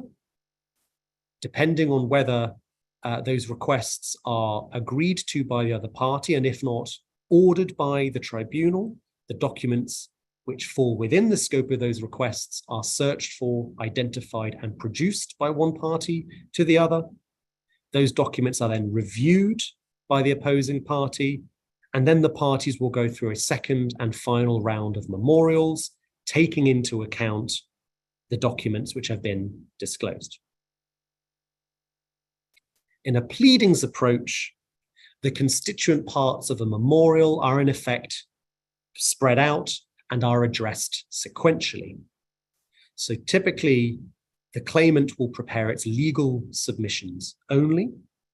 The respondent will prepare its responsive submissions, and the claimant may well then prepare its reply submissions, such that at the conclusion of those three stages, the legal framework of the case, the causes of action, the relevant law is clear. Against that framework, the parties will then prepare and exchange fact witness statements. They will then go through a disclosure exercise similar to the one I described in a memorial context. They will then consider those documents and prepare further fact witness statements, which may well consider some of those documents and will be responsive to the first set of witness statements that were exchanged. And then typically the experts will come last, because the experts will consider all of the evidence that has been adduced beforehand, whether documentary or witness fact evidence. And as I note in the bottom left-hand corner, typically any documents referred to... I'm sorry, someone have a question? May I continue? Please continue. Yes, please. No problem. Thank you. Thank you. And as I note in the bottom left-hand corner of the slide, documents referred to at each stage typically are produced with each stage. And so the document base builds up over time. Now, what approach should a party advocate for when at the case management conference, when the issue of, well, which format of submission shall we go down, memorial or pleadings? Now, I'm mindful that time is somewhat against me, so I will not run through these. The advantages and disadvantages are self-explanatory. What I would say is two things. The question of what is the most appropriate isn't just a question of which format will better suit the nature of the case. There is also a strategic question that needs to be asked. For example, as you'll see, one of the disadvantages of the pleadings approach is that the lack of supporting evidence up front makes assessing the strength of an opponent's case difficult. Because in a pleadings approach, you receive legal submissions, but you don't have any of the evidence which may prove or disprove those submissions. And so if you are a party that perhaps has the weaker case, but wishes to engage in the arbitration in order to apply pressure to your opponent to optimize obtaining a settlement, you might go down the pleadings approach, because the weakness of your case will only become apparent later in the process, after both parties have already gone through a number of stages, have incurred cost already, and so therefore are feeling the usual commercial pressures that might incentivize settlement. On the other hand, if your case is strong, you might prefer to go down the memorial approach, put everything together up front and put your opponent under the most pressure as soon as possible to optimize settlement. So there is a strategic element in addition to a question of what is the most effective way of presenting your case. Moving on to evidence, I will deal with this very briefly because I've already covered most of it in what I've said so far. Typically, evidence in international commercial arbitration takes three forms: documentary, witness evidence of fact, or expert evidence. Of course, if we are talking of a dispute of perhaps a construction nature, a site visit and going to see the relevant site and the construction in question is in effect a form of evidence as well. In terms of the scope of admissible evidence and what rules of evidence apply, again, that typically falls to the tribunal's discretion. It will have a power to determine rules of evidence and the scope of admissible evidence. Again, though, one needs to consider the arbitration layer cake and whether there are any limitations or fetters on how the tribunal can exercise that discretion that it has. Soft law instruments typically have a big role to play on this question, and I've referred to here the IBA rules on the taking of evidence. They are freely available, and parties, in my experience in international commercial arbitration, will very often adopt those rules, whether by agreement or at the case management conference, the tribunal will suggest that it wishes to adopt them, and the parties will then agree or will find that the tribunal has ordered that they are to be adopted. Why? Because they provide a framework for the preparation of evidence. They provide a framework for the disclosure exercise, how parties make requests of the other for documents, what those requests need to contain as a minimum, and how the tribunal assesses those requests in terms of whether to order them or not, where parties do not agree to them.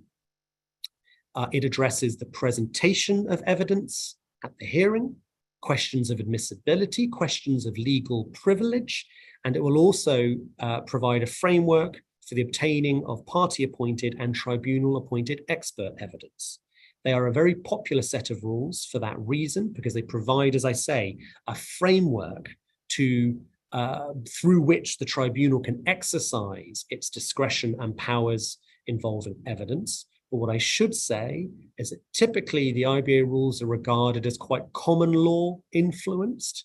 And so where parties are from a civil law discipline or background, they may find that the IBA rules result in disclosure exercises that nonetheless are more expansive than they are typically used to. It is why the Prague rules on evidence were created a few years ago. They tend to adopt a more civil law attitude to disclosure. And so we are seeing those increasingly being selected by parties that wish to adopt that civil law background. I touch in my penultimate slide on the weight of evidence. Typically, in my experience, tribunals still prefer documentary evidence. Why? Because the human memory is fallible.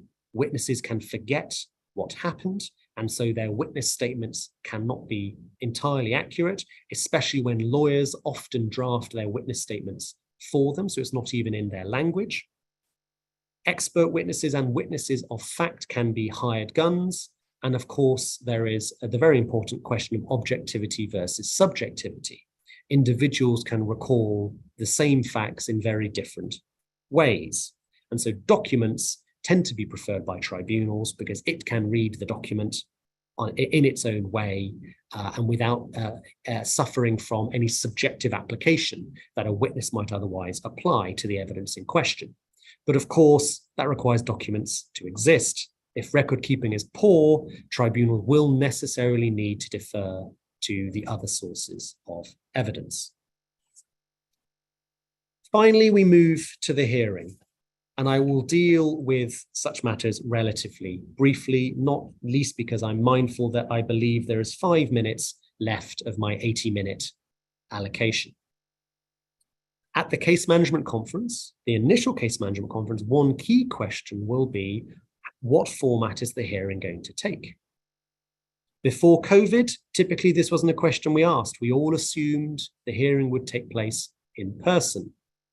But the COVID experience taught us that virtual hearings are perfectly possible, perfectly plausible, and in some cases, more appropriate than an in-person hearing. Alternatively, a hybrid hearing, whereby certain people sit in person and others join in a hybrid, in a virtual fashion. Now, the question of the format typically is one for party autonomy and or the tribunal to discuss and order. But bear in mind that certain jurisdictions do not necessarily recognize that a virtual hearing is lawful. It is an open question in many jurisdictions whether a party has a right to an in-person hearing, particularly if the parties don't agree. One party advocates for an in-person hearing, the other for a virtual hearing. In that circumstance, a tribunal may find itself bound by certain applicable laws to go with an in-person hearing. At the hearing itself, I've already referenced the fact that the logistics of it will need to be discussed and set. And one key part will be what legal culture will prevail. And here I mean, typically, how will the tribunal conduct the hearing? Will they be passive? Typical of a common law approach, whereby they will sit back and they will allow the advocates to extract the relevant evidence by way of examination in chief, cross-examination and re-examination, and they may have a few questions at the conclusion of that examination process. Or will they be of a more activist or interventionist attitude, which perhaps is more akin to the civil law inquisitorial model, whereby the tribunal may itself lead questioning before the advocates get a go at cross-examination. Now, if a party has a particular preference, it needs to be aware of this right at the beginning of the process when it comes to the selection of the members of the tribunal. Because if you want a particular legal culture to prevail at the hearing, you need to appoint a tribunal member who comes or hails from that particular culture. There are then questions around the presentation of the witnesses of fact themselves. Will direct examination be allowed, or will the witness statements be taken as their evidence in chief? What are the rules of cross-examination? Will re-examination be permitted? Will it be limited to genuine re-examination of issues that newly arise in cross, or will it be a second opportunity for examination in chief? And increasingly now we are seeing a more creative approach by tribunals to the presentation of expert evidence. Classically, experts were treated in the same way as witnesses of fact. They would appear in the box and they would be cross-examined and then potentially re-examined by the advocates at the hearing. But increasingly, we are now seeing tribunals seek to gain more benefit from the experts, and they may be asked to present an initial summary of their expert evidence before any cross-examination takes place. And they may also be examined or cross-examined together in a process called witness conferencing, or if you hail from Australia, hot tubbing, because that is where it was invented. And I often joke with my students that hot tubbing is probably the sexiest term you will ever come across in international arbitration. And when one experiences it, it really is quite a letdown, because it is simply experts sat next to each other, giving their evidence in tandem. So the same question is asked of both of them in parallel. And that can be an absolutely fascinating way of obtaining their evidence, because then you are playing in factors of how confident the expert is, factors of deference to a fellow expert who is more senior than they are, not wanting to be impolite and disagree with a view that's already been said. It's a fascinating psychological experiment, and it's often one that tribunals increasingly like to adopt. So if it is something you consider would be very relevant or necessary or beneficial to your case, it's an issue you might raise at the case management conference as well. And then finally, closing submissions. Do you need closing submissions at the hearing, or will you have, and if so, will you have them orally, or will you have them written after the conclusion of the hearing, which will delay the inevitable awards preparation, but it might assist the tribunal, particularly where the evidence has moved quite a bit over the hearing. I've noted here on this slide some considerations for virtual and hybrid hearings. These are all derived from my own experience of conducting hearings in a virtual or hybrid fashion. This list is not exhaustive, but ensuring the security of witness testimony, that witnesses who give their evidence virtually do so unhindered, and more importantly, do so without the benefit of lawyers in the room potentially influencing what they say, or they're being allowed to bring in notes into the room, which may again prompt their thinking and influence what they say. When everyone is together in a hearing room, these things can be managed with consummate ease. But in a virtual setting, certain protocols need to be put in place. And I note here that the African Arbitration Academy has produced an excellent protocol, which I would encourage anyone who is facing a virtual hearing and needs to address some of these procedural matters to carefully consider. Other issues I would note is time management. Typically, virtual hearings take longer. One needs to think very carefully about the involvement of technology in a virtual hearing scenario. Technology can significantly improve the virtual hearing experience. Control of behavior is something I would note. In a hearing room, the pressure, the formality of the situation typically keeps people on the straight and narrow, and particularly clients, I find, are very respectful in that scenario. I've found in my experience in a hybrid or a virtual scenario, because clients are joining by Zoom, they tend to have a propensity to be more interventionist. They shake their head, they tut, they sigh, they forget to put themselves on mute.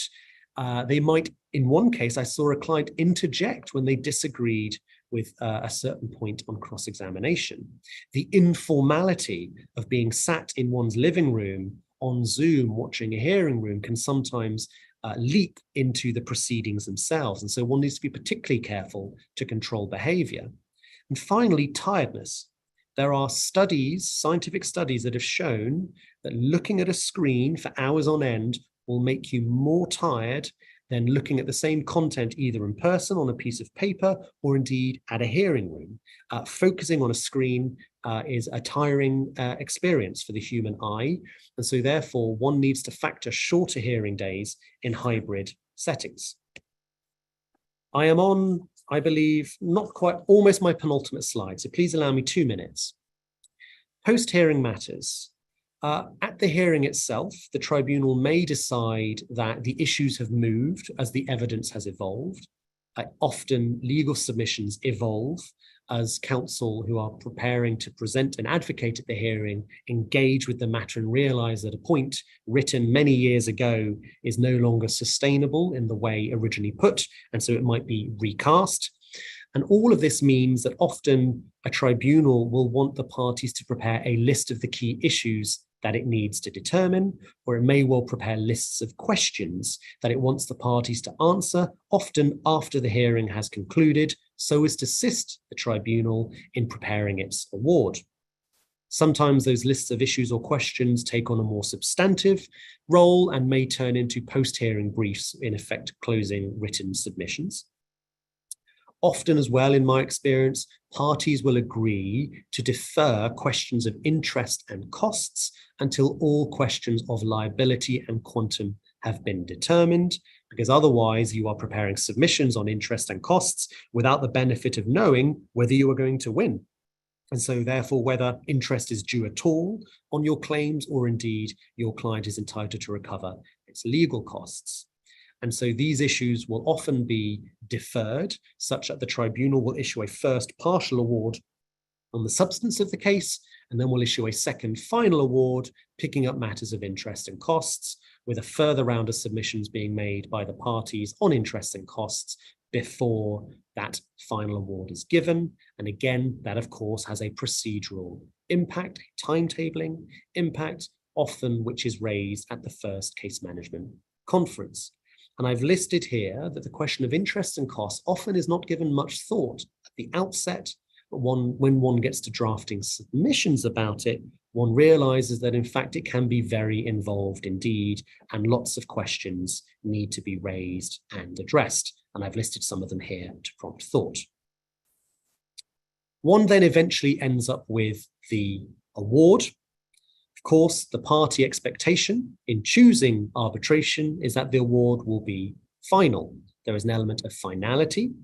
Most jurisdictions recognize an ability of a party to challenge an award or to appeal an award, but typically those rights of challenge and appeal are narrow and are strictly circumscribed and are certainly narrower than a right of appeal that might arise in a litigation context.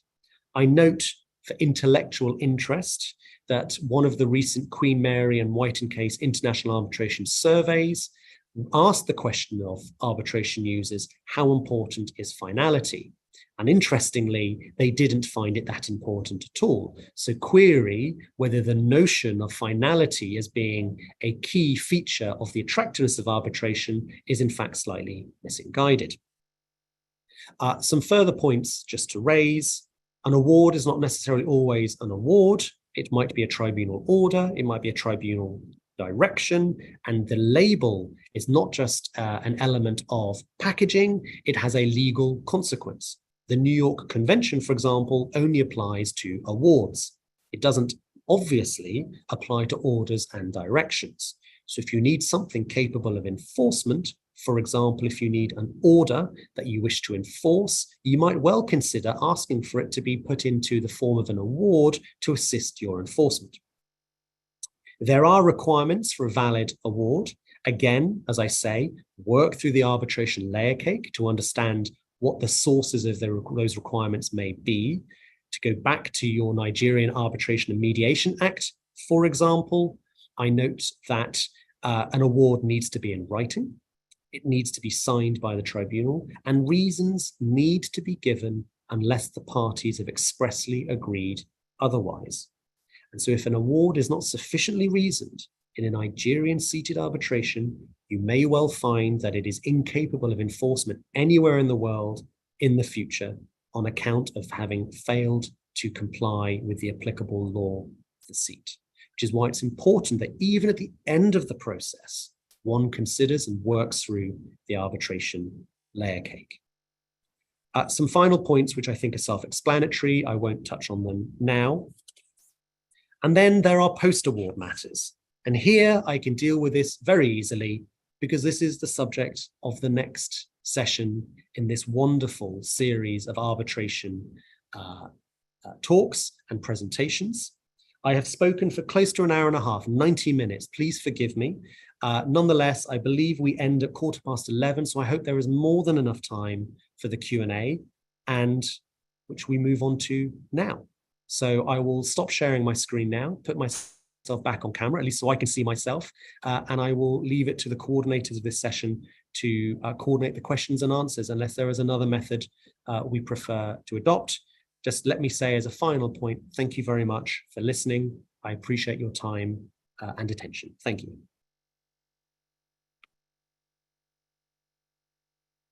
Thank you very much, Prof. Very illuminating session. And as we can see, we've had quite a significant number of participants attending today, more than 1,400 people at this time of the morning. Also very impressive. Thank you very much for a very well delivered paper. I'll come back at the end to say proper thank yous. But I'll just say this to the participants who've been asking quite a number of questions. The slides will be provided at the end of the entire series, all the slides for the sessions. And then you can actually view the presentations on the YouTube channel, NBA-ICLE. I note that there are quite a lot of people from different branches, Uheli, Wari, Bukuru, and the rest of them. Thank you very much for attending. I also thank senior colleagues who are participating. I saw MU Abubakar, Senior Advocate of Nigeria, and a few others. Thank you very much for joining in. I'll now hand over to Akin Omisade, who would conduct the question time and interactives. Thank you very much. Thank you. Right, thank you, Daniel. That was very, very rich and very, very deep. And I don't think I could have expected anything else from a professor of international commercial arbitration. Thank you very much. We've had a number of questions, and some of them are, well, all of them are very interesting. So I'm going to, it'll be quick fire to you. And because of time, I think you're attending another arbitration at 11:15 or thereabout. So time management. So we'll put that into practice. First of all, there's a question on ethics, and this is about the soft laws. You have the three-man panel, and the chairman of the panel is behaving in an unethical manner, and you're a member of the panel of three. In 1 minute, what should you do? So if you are a member of the panel, so you are a fellow arbitrator on that tribunal, I would be mindful of and would remind the chairman of two factors. Whilst arbitrators typically have immunity, that immunity is not absolute. Where there is wrongdoing of a particular member of the tribunal, it is not impossible that they will find themselves the subject of proceedings against them. In any event, they may well find themselves the subject of an arbitrator challenge, which will remove them from the panel. Worse still, they may well find that the award is tainted by the unethical conduct, such that the award is rendered in effect unenforceable, wasting the time and costs of the parties in question. Why is that important? Why might that member of the tribunal care? Well, at the end of the day, arbitration is a business. It is a consensual process.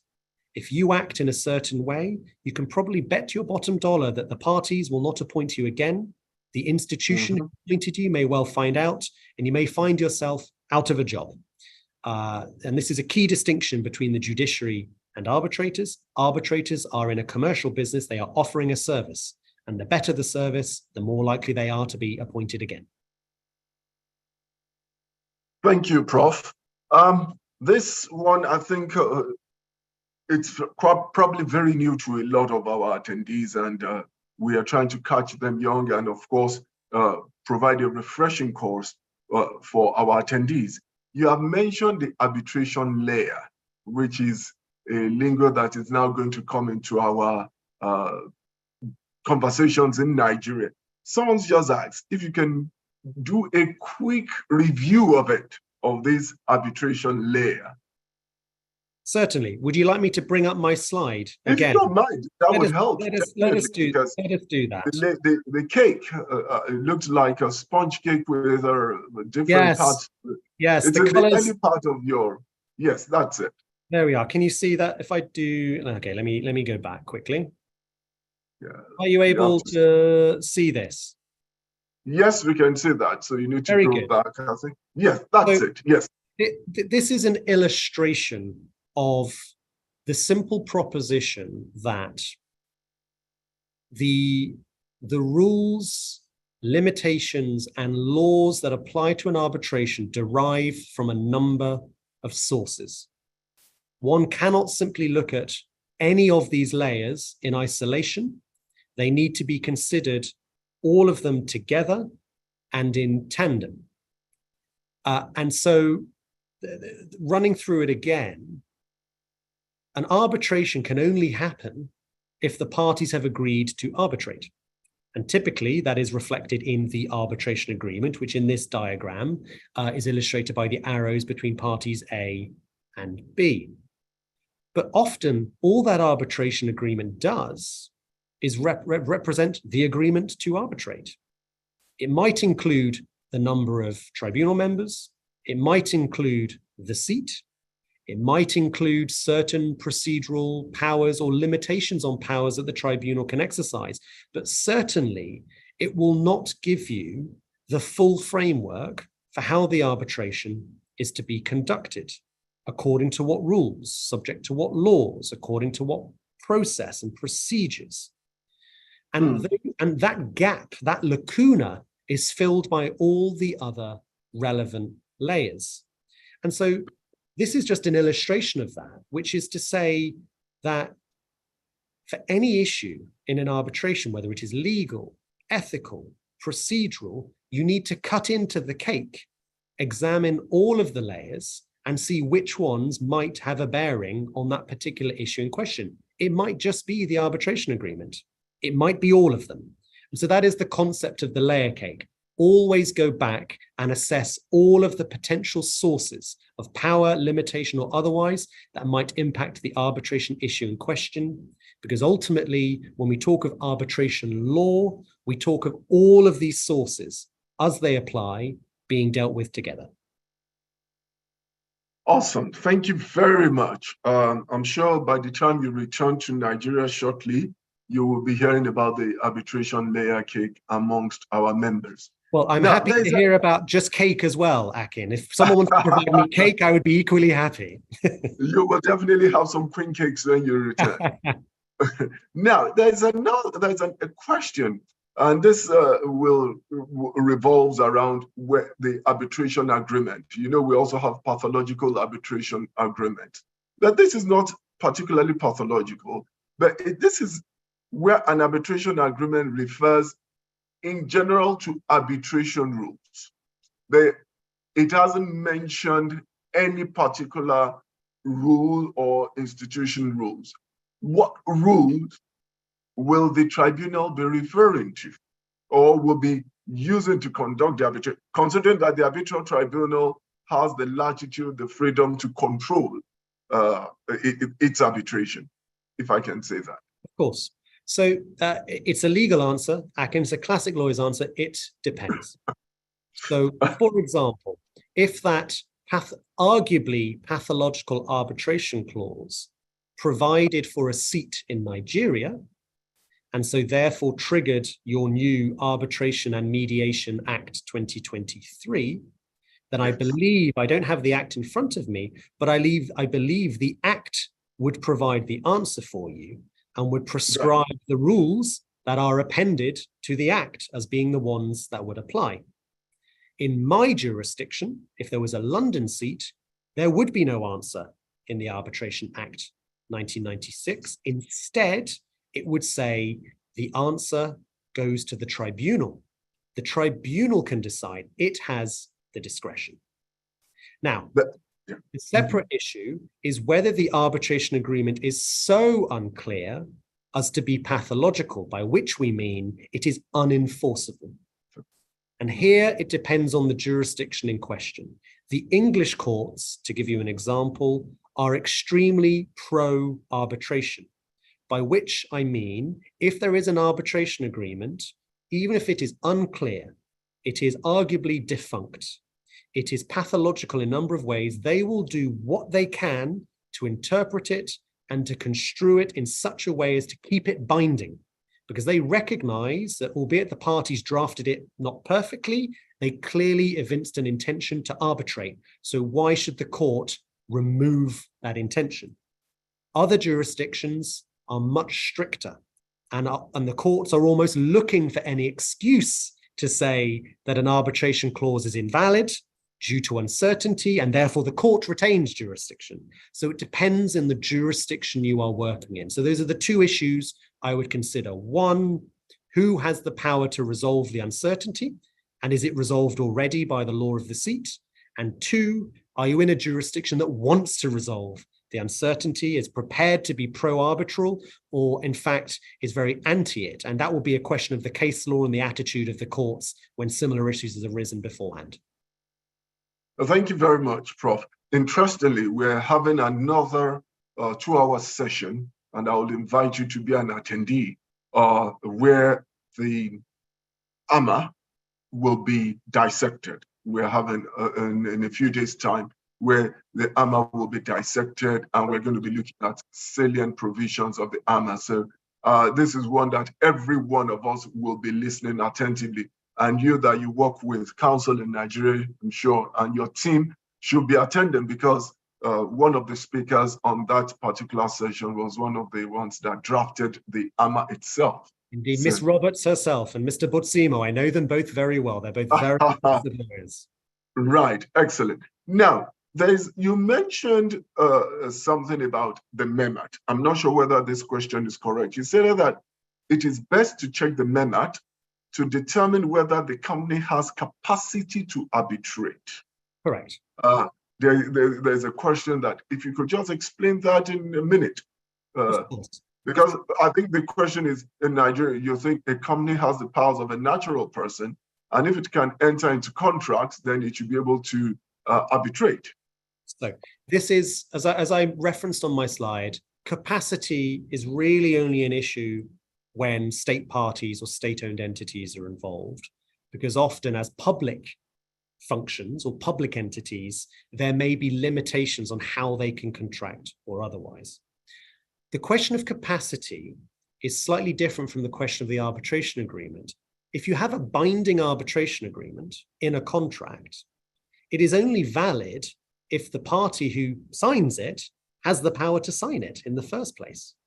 And so it is simply a question of ensuring that the corporate or the natural person has the power to enter into the contract and to enter into the arbitration agreement. Now, typically in modern day corporate law, companies are given very broad powers under the memorandum and articles of association or under the appropriate company law.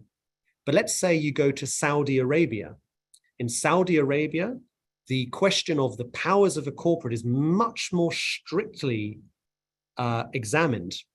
And unless you are satisfied that the host contract in which the arbitration agreement lives was one that the company was lawfully able to enter into.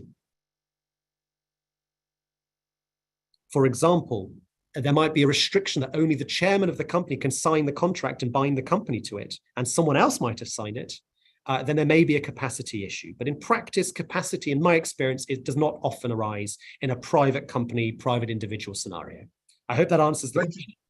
I think it does, because now you've broken it down, and I think I didn't just want to take the wind out of your sails, but that was what I was thinking, that, well, there are instances that might come up, but now you've been specific. Thank you very much. I couldn't expect less. There's another question, and this has to do with joinder of parties. You see, now this is the question, and I want you. There's a beneficiary to a contract, and looking at the Fiona Trust decision, which is of persuasive authority in Nigeria, that arbitration clause may not be wide enough to entertain any dispute arising out of or in connection with that particular contract. But there's a beneficiary under the contract. Can that beneficiary to the contract or of the contract or under the contract apply to join the arbitration proceedings, or would it be your own advice as a commercial lawyer as well to say, okay, there is no reason to join this arbitration, but to commence litigation? So clearly, I would need to understand the particular facts and obviously the applicable laws before I could answer that in a definitive fashion. But let me give some observations. Right. The starting point is, of course, privity of contract. Unless you are a party to the contract, you are unable to enforce the terms of the contract. Now, certain jurisdictions will allow unnamed or non-party beneficiaries under a contract to enforce it. And I have in mind, for example, in my jurisdiction under English law, the Contract Rights of Third Parties Act, which says that if a party is given a benefit or promised a benefit under the contract, but it is not a party per se to the contract, it nonetheless can enforce the terms of the contract to guarantee that benefit or to receive that benefit. In that scenario, you might have an argument to say the party is in fact a party to the arbitration agreement. So it's not a question of joinder at all. No.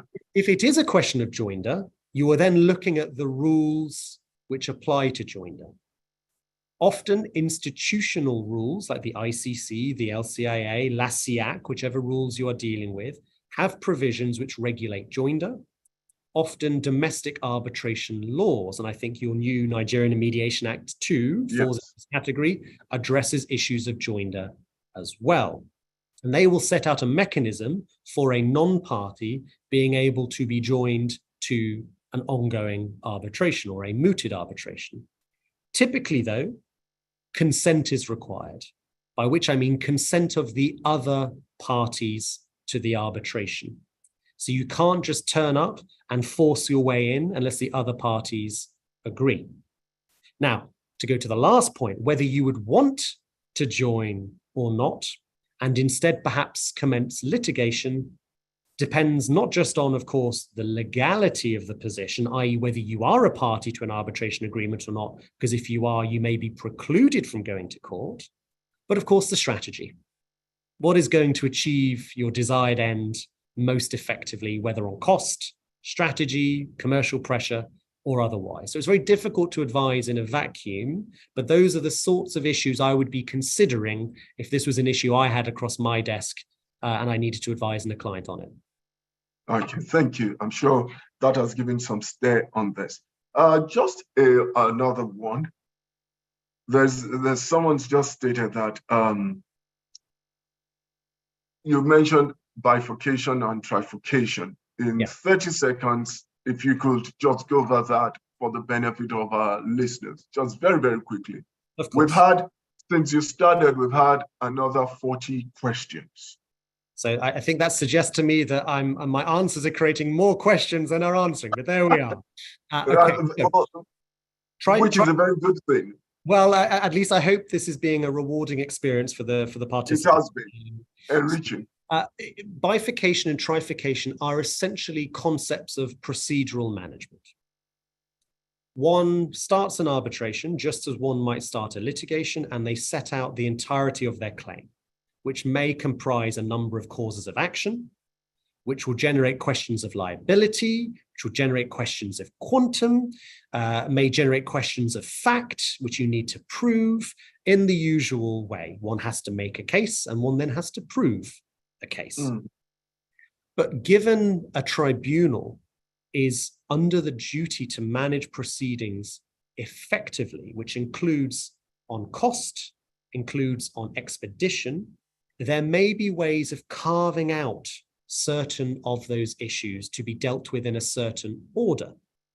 For example, let us say, as part of a case, a party argues that the tribunal has no jurisdiction at all, which, if right, any other finding it makes on liability, on quantum, on fact will be irrelevant. It'll be unenforceable, because if it has no jurisdiction, it cannot make a binding determination. If a party pleads a jurisdictional issue like that, the tribunal may well be minded to bifurcate the proceedings into two parts. The first part dealing with the issue of jurisdiction only, and it will then make a determination, does it have jurisdiction or not?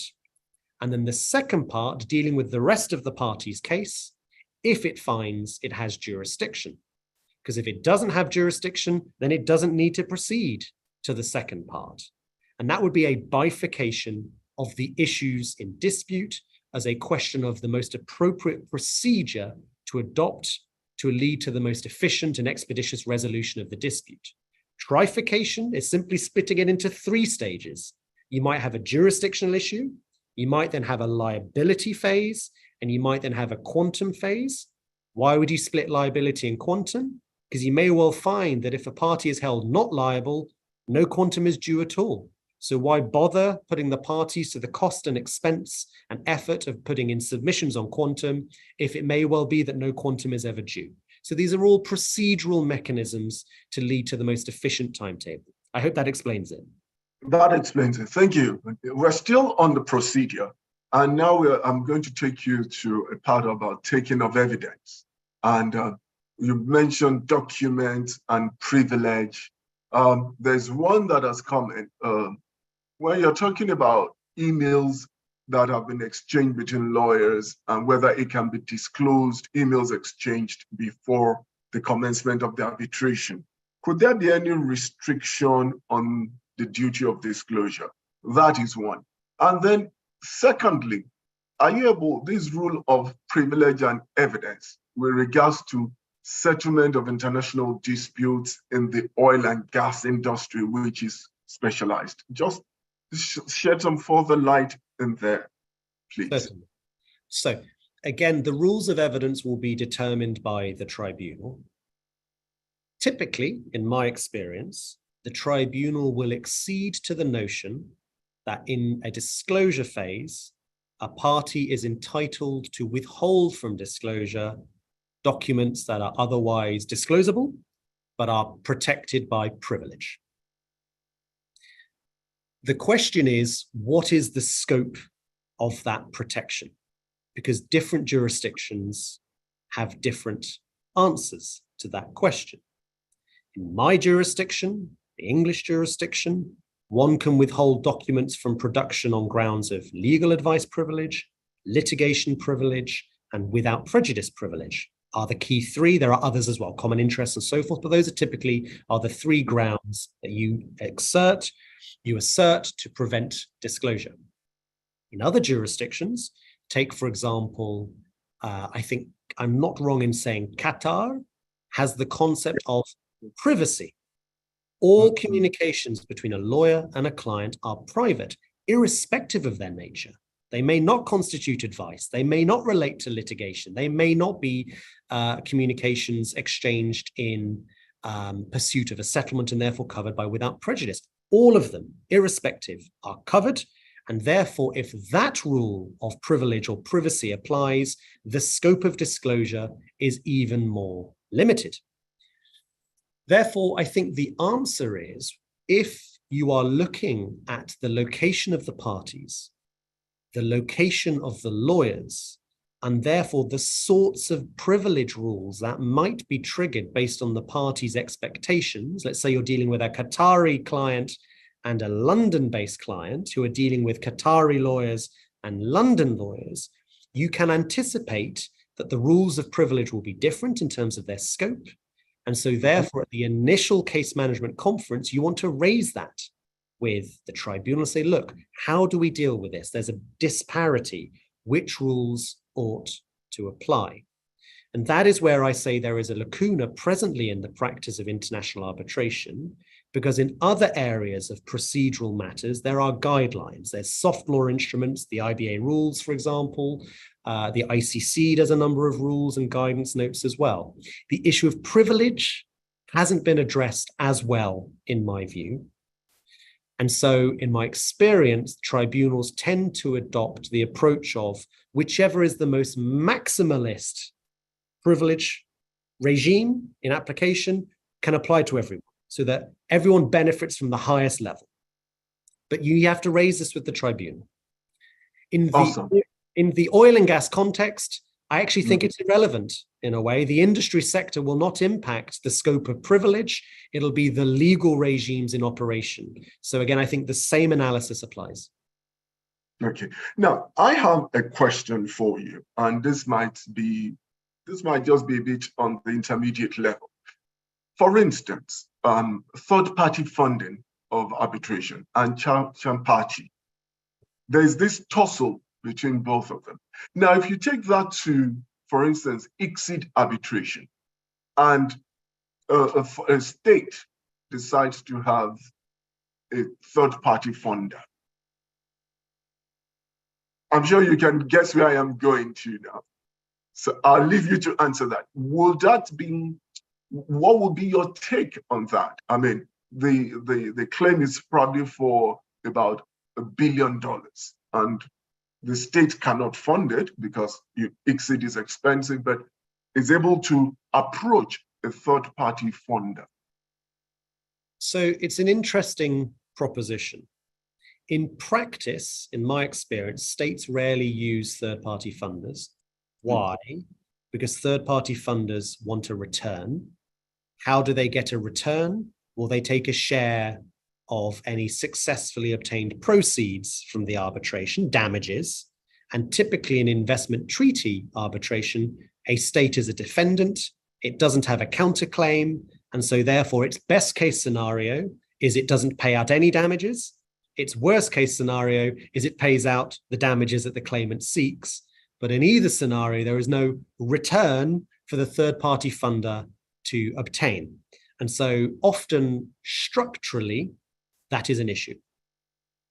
Third-party funding, of course, generates questions about the legality, whether it is lawful. And I note again, I'm sure Ms. Roberts and Mr. Butsimo will cover this in their presentation, but now your new Arbitration Act expressly makes third-party funding lawful, which was always an open question in your jurisdiction.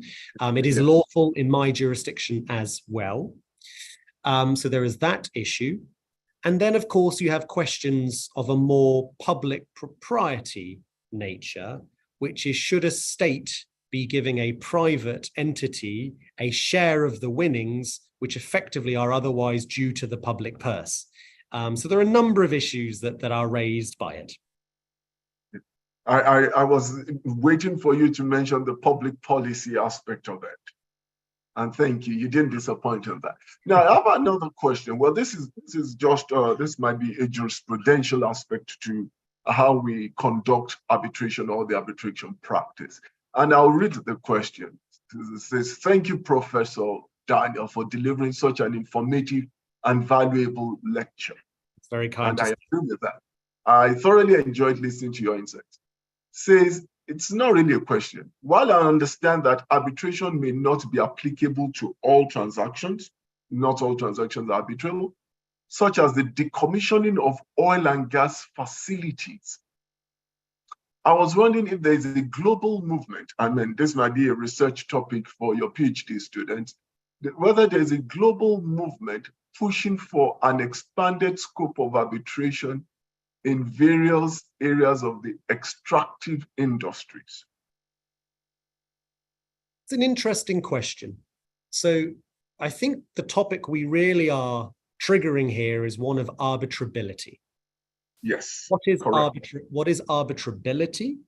Well, crudely, it is a state's decision as a matter of policy, which disputes it will allow parties to take out of the court system and put into their private arbitration system, and which disputes it doesn't want that process to be available for.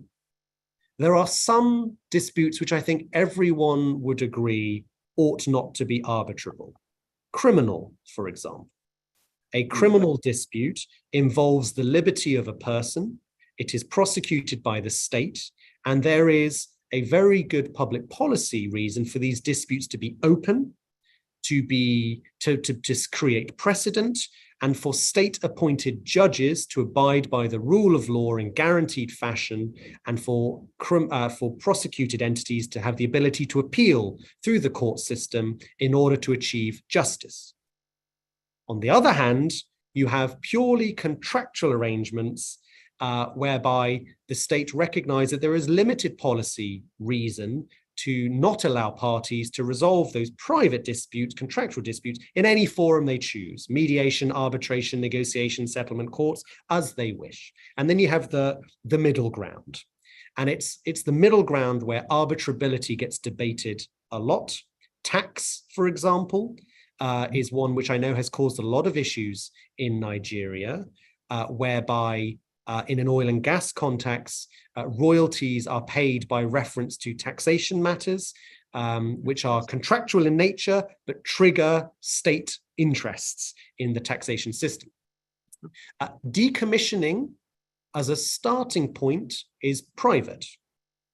It's between the two parties who are undertaking decommissioning activities, but it does raise potentially environmental concerns, regulatory concerns. And these are concerns that the state may have a vested interest in ensuring are dealt with openly, consistently, and otherwise. So I don't think it is right to say there is a global movement or a trend to taking some of these environmental concerns into the arbitral sphere.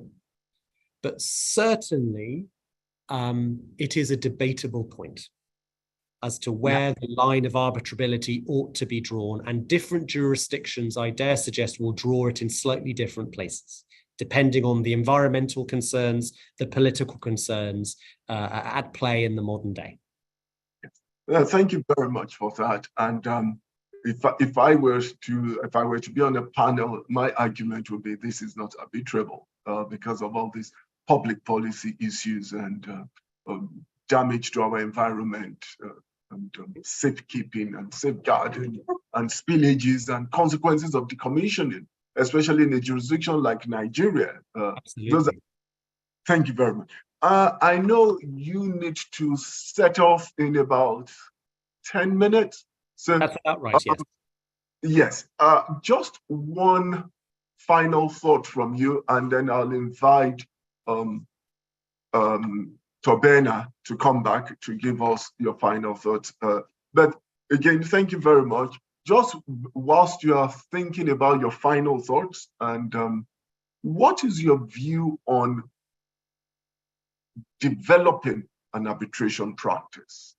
What will be your view? I mean, you've given this whistle-stop tour from start to finish. We've discussed all these things. And there's a young lawyer there saying, wow, I want to get onto this. What will be your thoughts on, okay, these are the areas you need to concentrate on at this time and then moving forward? If I've managed to persuade one person to explore a career in arbitration, then I will regard this presentation as being hugely successful on a personal level. So I'm delighted to hear that. So a couple of thoughts. I've already mentioned that certain arbitration practitioners have a tendency to not go back to first principles whenever an issue arises. It's the whole advent of my arbitration layer cake. And as I put on one of my slides, if there is one lesson to take away from today, it's to apply with rigor the layer cake whenever an issue arises, whatever its sort. To do that effectively, one needs to have a very good understanding of how arbitration works. You don't need to learn all of the sources of law, but one needs to understand the interrelationship. One needs to know not necessarily what the answers are, but where to look. So my first piece of advice would be to learn and to study arbitration as a practice, how it works, of the sort of issues I've discussed today. My next suggestion would be to join one of the many young arbitration institute associations, whether it's CIARB, whether it's ones organized by the Nigerian Bar Association. There are many, and I'm sure the chairman would be very happy to point people in the direction of what the IBLE would recommend is the place to go. Join the community, speak to like-minded people, and you will, in that community, be exposed to senior practitioners. And it is in that exposure that you will then find the opportunities to put what you have learned into practice, whether that is internships, whether that is shadowing a lawyer on a case, whether that is shadowing an arbitrator, whether that is having some work experience at an institution. All of these are very valuable experiences, which will then give you the base to one day launch into your own practice of arbitration, whether in Nigeria or elsewhere, because that is the wonderful thing about international arbitration. People of all creeds and colors, beliefs and backgrounds, languages and religions practice it in the four corners of the world. It is truly an international practice, and it is open to everyone. Thank you very much, Prof. Thank you kindly for your delivery, and thank you to all the participants that have further questions. I'm sorry, we've had more questions whilst we entered into the Q&A. Probably I'll send them to you, Daniel, and if you can probably just do some notes, we'll put it on the NBA YouTube channel. Probably you will also find time from your busy schedule to respond to some of these questions, because this will be ongoing. And when we invite you for the intermediate class, I hope you will find time to come and address us again. I'll thank my learned seniors. I've seen some of our senior advocates who have been in attendance. Thank you. And sorry we couldn't take all the questions, but for the next sessions that are coming up, I'm sure some of these questions will be answered, especially the ones on the AMA, arbitration as a practice. We have Justice Abiri, Justice of the Court of Appeal also coming. So thank you, everyone. And I'll now hand over to the chairman of the NBA-ICLE, Mr. Erojigwe. Thank you. Thank you, Akin. Thank you very much, Akin.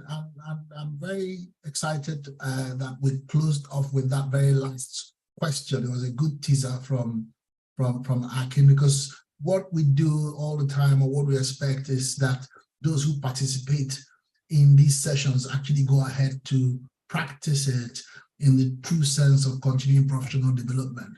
So I like the way you answered that question, Prof. So anyone that asks me, find someone to shadow, find a mentor, get into a young lawyer arbitration group, and so on and so forth. Thank you very much for that.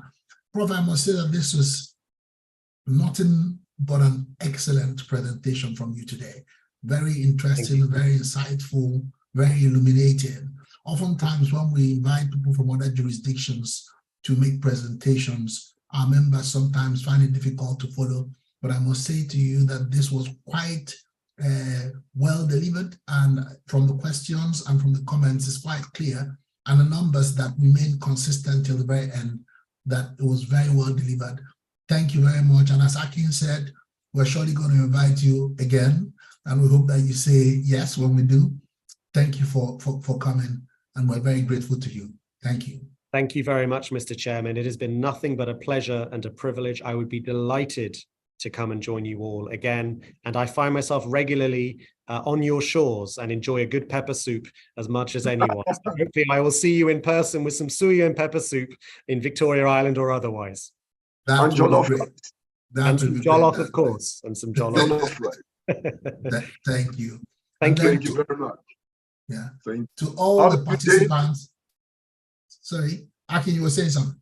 You know, I know Prof has to go and join an arbitration in 5 minutes, I think. Yes. I think so yes, correct. We're rounding up very quickly. Thank you to everyone who's participated today. Just to say that the training session continues tomorrow at 2 p.m. A lot of people are still asking questions about the slides. We'll let you have the slides at the end of the series. If you want the recordings, please go to NBA-ICLE YouTube channel. You can subscribe to that channel. All the recordings are there, and therefore you can just get in and watch. So thank you very much to everyone who's participated. We need to keep this going. I'm happy that people have logged in from many branches across Nigeria. We've had over 1,500 people log in today. So amazing. Thank you very much, everybody. Thank you, Akin Omisade, for all that you do. You're the coordinator of the session. Thank you. Rachel Osimbo, another coordinator. Thank you very much. Peace, Adele. Thank you. Sarah Jijola, Wole Fuope, and everybody else who's logged in. Thank you. God bless you all, and see you tomorrow by the grace of God. Take care. Thank you. And all the best in your arbitration, Prof. Thank you, Akin. We'll let's get a win. Yes. Have a good day, everyone. Thank you.